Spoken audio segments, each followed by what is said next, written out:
Dear children, now we are going to start the new lesson, chapter 8, Gravitation, from the part 1 text. You know that every body in the universe attracts every other body with a force called force of gravitation. So, gravitation is the force of attraction between any two bodies in the universe. That is the attraction between sun and the earth, the attraction between a table and chair lying in a room. These are the examples of gravitation. And this gravitation is the weakest of the four basic forces in nature. That is the gravitational force, then electromagnetic force, strong nuclear force, and weak nuclear force. So, these are the four basic forces in nature. So, gravitation is the weakest of four basic forces in nature. And what do you mean by this? Gravity. Gravity is a special case of gravitation. If one of the attracting bodies is the earth, then gravitation is called gravity. So, what is the definition, or how can you define the gravity? It is the force of attraction between earth and any object lying on or near its surface. For example, a body thrown up falls back on the surface of the earth due to the earth's force of gravity. So, these are the differences between the gravitation and the gravity. Okay. In 1687, Newton published the universal law of gravitation in his book Principia. This law can be stated as follows, that is known as the Newton's law of gravitation. Every particle in the universe attracts every other particle with a force which is directly proportional to the product of their masses and inversely proportional to the square of the distance between them. This force acts along the line joining the two particles. Then, what is the proof of this statement, or what is the proof of this Newton's law of gravitation? So, you consider two bodies, that is M1 and M2. Okay, we can consider two bodies M1 and M2. So, these are the two bodies M1 and M2 and separated by a distance r. These bodies are separated by a distance r. Okay, bodies are separated by a distance r. Then, according to the law of gravitation, the force of attraction between these two bodies, okay, force of attraction between these two bodies are directly proportional to the product of their masses. That we can write F is proportional to M1 M2 and inversely proportional to square of the distance between them, that is F is proportional to 1 by r square. So, we can write F is proportional to M1 M2 divided by r square. So, F equal to G M1 M2 divided by r square. So, this force is the gravitational force of attraction between the two bodies, and the G is a constant called universal gravitational constant. Clear? Definition of universal gravitational constant G. So, from the above formula we can write G equal to Fr square by M1 M2. If M1 equal to M2 equal to 1 and R equal to 1, then we get F equal to G. So, the universal gravitational constant may be defined as the force of attraction between the bodies of unit mass each and placed unit distance apart. Then, what is the dimension of G? That is m raised to minus 1 L cube T raised to minus 2 by substituting the dimension of F, R, M1 and M2. Similarly, we can find out the SI unit of G by substituting the unit of F, R and kilo, that means mass. We get Newton meter square per kilogram square. When you are writing this unit in CGS, we can get 9 centimeter square per gram square. Then value of G in SI unit is 6.67 into 10 raised to minus 11 Newton meter square per kilogram square, and in ZGS 6.67 into 10 raised to minus 8 9 centimeter square per gram square. Okay. Vector form of law of gravitation. How will you represent the force or gravitational force in vector form? You consider two particles A and B of masses m1 and m2 separated by a distance r. And here r12 cap is a unit vector from A to B. And r21 cap is a unit vector from B to A. That is the position vector. Then F12 vector is the gravitational force exerted on A by B. Then F21 vector is the gravitational force exerted on B by A. So we can represent the force acting between the two particles, that is the gravitational force in vector form, as F12 vector we can represent minus g m1 m2 by r square r21 cap. The negative sign shows that the direction of force F12 vector is opposite to the direction of r21 cap.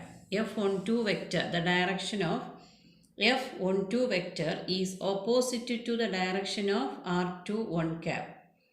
That is, gravitational force is attractive in nature. So here F12 vector is the gravitational force exerted on A by B. That is, B attract the A towards it. B exert a force on A. Its direction is from R to 1 cap. So this F12 vector and R21 cap is opposite to each other. So the formula represented with a minus sign. So this negative sign shows the direction of force or gravitational force is attractive in nature. That is, M1 is attracted towards M2. Similarly, we can represent F21 vector equal to minus gm1 m2 by r square r12 cap. So, r21 cap equal to minus r12 cap. Both are opposite to each other. Therefore, we can write F21 vector equal to minus F12 vector. These two forces are opposite to each other. Okay. So these forces are directed towards the center of two particles. So the gravitational force is a central force. The force is acting towards the center of these two particles. So the gravitational force is a central force. Clear? Principle of superposition of gravitational forces. According to principle of superposition, the gravitational force between two masses acts independently and uninfluenced by the presence of other bodies. Hence, the resultant gravitational force acting on a particle due to a number of masses is the vector sum of the gravitational forces exerted by the individual masses on the given particle. This can be represented mathematically Fr vector equal to F1 vector plus F2 vector plus F3 vector plus etc. plus Fn vector equal to sigma I equal to 1 to n Fi cap. That is Fi vector. Okay. Then this can be, we can represent, or with an illustration we can explain this principle. So here you are considering a mass m1. And here the number of masses, that is for some point masses m1, m2, m3, m4, etc. So the total gravitational force on point mass m1 is the vector sum of the gravitational force exerted by the point masses m2, m3 and m4. Okay. So the total force acting on this particle is the vector sum of the forces acting by the individual masses. So here, according to the law of gravitation, the force on M1 exerted by M2 is represented as F12 vector equal to minus G M2 M1 divided by R21 square into R21 cap, like we studied in the previous content. Then the total force acting on this particle is represented as F1 vector, that is equal to F12 vector plus F13 vector plus F14 vector. So similarly, that means F13 we can write like this, that is minus G M3 M1 divided by R31 square into R31 cap.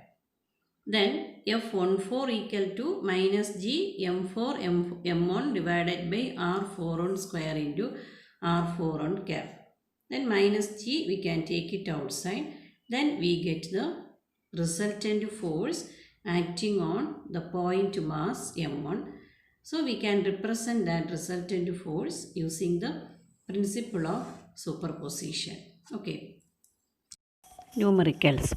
The mass of planet Jupiter is 1.9 into 10 raised to 27 kilogram, and that of the Sun is 1.99 into 10 raised to 30 kilogram. The mean distance of the Jupiter from the Sun is 7.8 into 10 raised to 11 meter. Calculate the gravitational force which the Sun exerts on Jupiter. Assuming that Jupiter moves in a circular orbit around the Sun, calculate the speed of the Jupiter. Here, capital M is taken as the mass of the Sun and small m is taken as the mass of the Jupiter, and the mean distance is taken as smaller, and the value of G is 6.67 into 10 raised to minus 11 Newton meter square per kilogram square. So first you calculate the gravitational force which the Sun exerts on Jupiter. So the general formula we can write F equal to G M divided by R square. So generally we are writing G M1 M2 by R square. So instead of that, capital M into small m by R square. Then after substituting all the values, we will get the answer, that is 4.145 into 10 raised to 23 Newton. So this is the gravitational force of attraction between Sun and the Jupiter. Then next one, you want to calculate the speed of the Jupiter. So the gravitational force of attraction due to the Sun provides necessary centripetal force to the Jupiter to move in the circular orbit. So if v is the orbital speed of the Jupiter, we can write centripetal force mv square by r equal to gravitational force of attraction between Sun and the Jupiter. So from this formula we can calculate the v. So v equal to root of rf divided by m. So r is given in the question and f we find out, then m also, small m also given in the question. So after substituting all the values and take the root, then we will get the answer, that is 1.304 into 10 raised to 4 meter per second. Okay. Second question, the mean orbital radius of the Earth around the Sun is 1.5 into 10 raised to 8 kilometer. Calculate the mass of the Sun if G equal to 6.67 into 10 raised to minus 11 Newton meter square per kilogram square. Here the radius is given, that is r equal to 1.5 into 10 raised to 8 kilometer. Then change it into meter, that is 1.5 into 10 raised to 11 meter. Then time period of revolution is also, you know that T equal to 365 days. So that is equal to 365 into 24 into 3600 seconds. Okay, 3600 seconds. Time period of revolution in seconds. Then here you want to calculate the mass of the sun.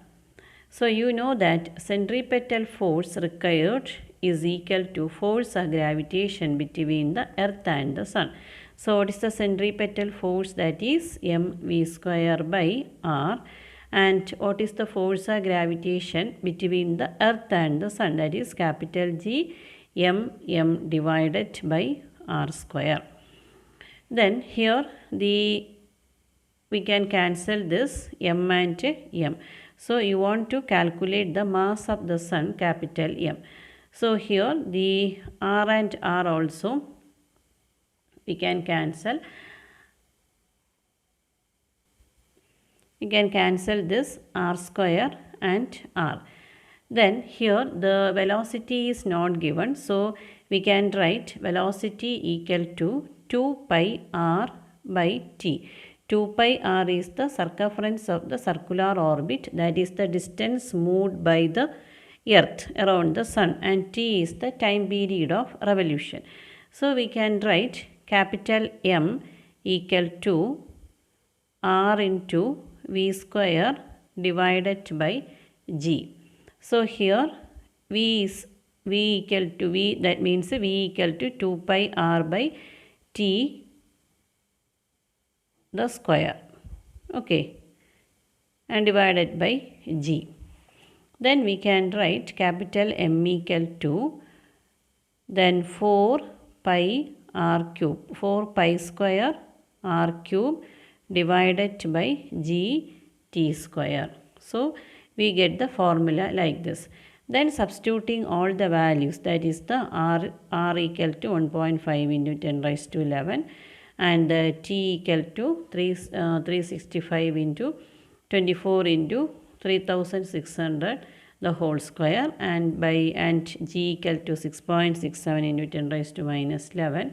Then after substituting all the values, we get the answer 2.01 into 10 raised to 30 kilogram.